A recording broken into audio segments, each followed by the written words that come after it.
Hi, T-Bird fans. Ian Henry here with another episode of Top Shelf. Joining me is Vice President of Hockey Operations, Russ Farwell. We just concluded the CHL Import Draft today where the team selected two players. We selected Andrej Kukuca in the first round and Simon Kubicek in the second round.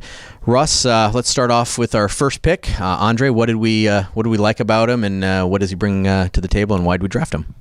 Well, through his history, he's always scored. He's had real good numbers and produced offense, and that's what we were looking for. So we're hoping he can come and get established early and fit with our group. We think an older guy that could give us some offense is the ideal fit for our team right now. So Bill was pretty sure of the contact and liked some of the research we'd done. So that was our first pick. So we had two picks going into the draft. We could have picked forward, defenseman, or goalie. Goalies were eligible this year, first time since 2013. What made us go with a forward with our first round pick?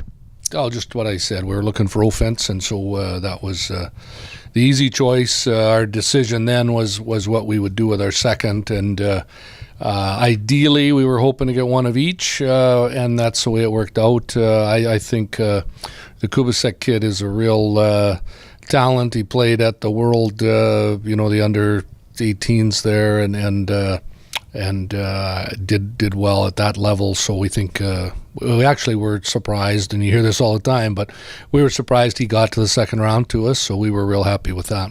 Both these guys are going to report. We'll be here for training camp. What kind of role do you see them taking on this team? Do you think top 6 forward, top 4 D-man for both these guys?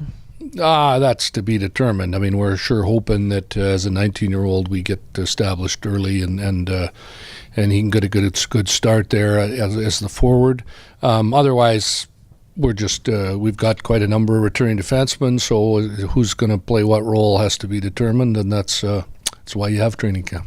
One of the things that happens in this office before the import draft is Russ and the coaches are doing research, video research, creating a list of eligible players are interested in, scouts have seen.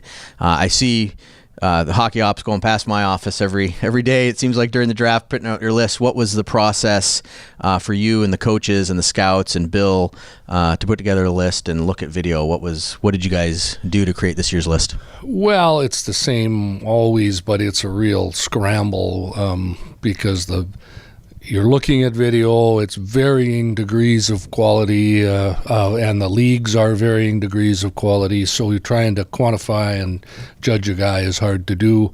Ours was funny this year because we had Bill in Edmonton, and he was doing the same thing as we were, and we'd have a couple calls a day, so we were kind of fitting it together, and that's how we did the draft. But it's the same process, and it's some agents you've had prior history with, and you can really bank on what they're saying. Some of them first time, and you're trying to verify kind of what's going on. So it's an interesting process, and it's a bit of a frustration. But at the end of the day, you have to dip your hook in the water because they can make quite an impact. So we're optimistic that we got two good players, and we actually were fairly happy at the end of it. In the video process of watching videos of these different players, you're seeing the video, Matt's seeing the video, the assistant coaches are seeing the video. Is there ever an instance, or maybe not this draft, but in previous drafts, where you're looking at one thing and you see one thing about a player, and one of the assistant coaches or the head coach sees something different, that like a different set of eyes sees something different in the skill a player brings to the table? Nah, not really, not very often, and it's pretty hard. These guys watch so much video nowadays, I would be very hard-pressed to argue with them. They see more. They live on that video all the time, and we're lucky on our staff. Both our assistant coaches scrubbed in, and we're helping, and Matt's very active in it, and really help with our research and understand the levels, Caston having played over there. So yeah, our guys really scrubbed in, and we had all hands involved in it, so we were comfortable with that part of our process. We have a European scout, Jens van Pook. Was he involved in the list making, the process at all? Had he seen either of these two guys we selected?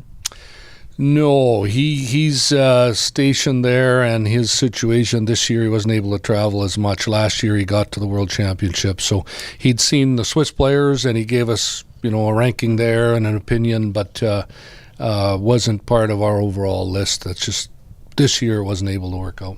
Goalies eligible this time, first time since 2013. Some WHL teams took a goalie. Lethbridge, I believe, took a goalie, and I think there's one other team. What's your feeling on goalies being eligible this year for the first time in 5 years, and how did that impact decisions that were made on who to select? Did it give you a better idea what forwards and defensemen might be available? Because we have pretty good Hughes coming back, Sankowski, Schwebius, Ward possibilities to play goal this year. Did that impact anything at all for the decisions that were made?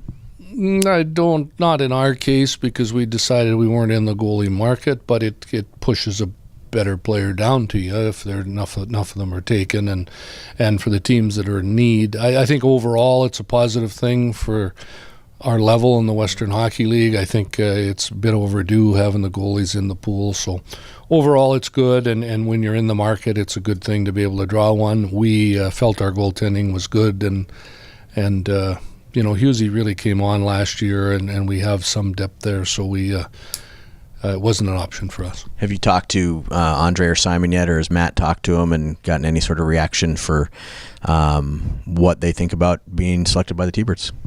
We haven't. Simon was on the ice actually right after the draft, and we haven't talked to both guys. We've talked to both agents, and both guys are excited and keen to come. But that's a good sign that he's on the ice. That's getting a workout or skating or playing or. Yeah, no, it's. I guess it's a good sign. I don't know. It's. I think both guys are excited to come, and we're pretty comfortable that they're both going to be available.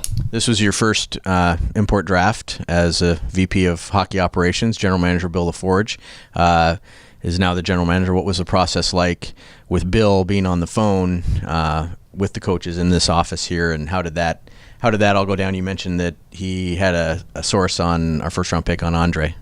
Yeah, we it just the way we had to do it this year, but it will never again. So that's a unique situation, just on the phone. But it happens other times with like our head scout and trade deadline. We've had our head scout on the phone like that, and Bill will be here in the future, and he'll be able to run things. So it's coming, but he was fully part of it, and it's just the way it is till we get all our documents in order. Thank you, Russ. All the insight on Simon and Andrej. Appreciate it. T-Bird fans, you'll see Andrej and Simon at training camp, which starts August 22nd, and their first time in competitive action, most likely the Everett preseason tournament over the Labor Day weekend. Thanks for joining us, T-Bird fans.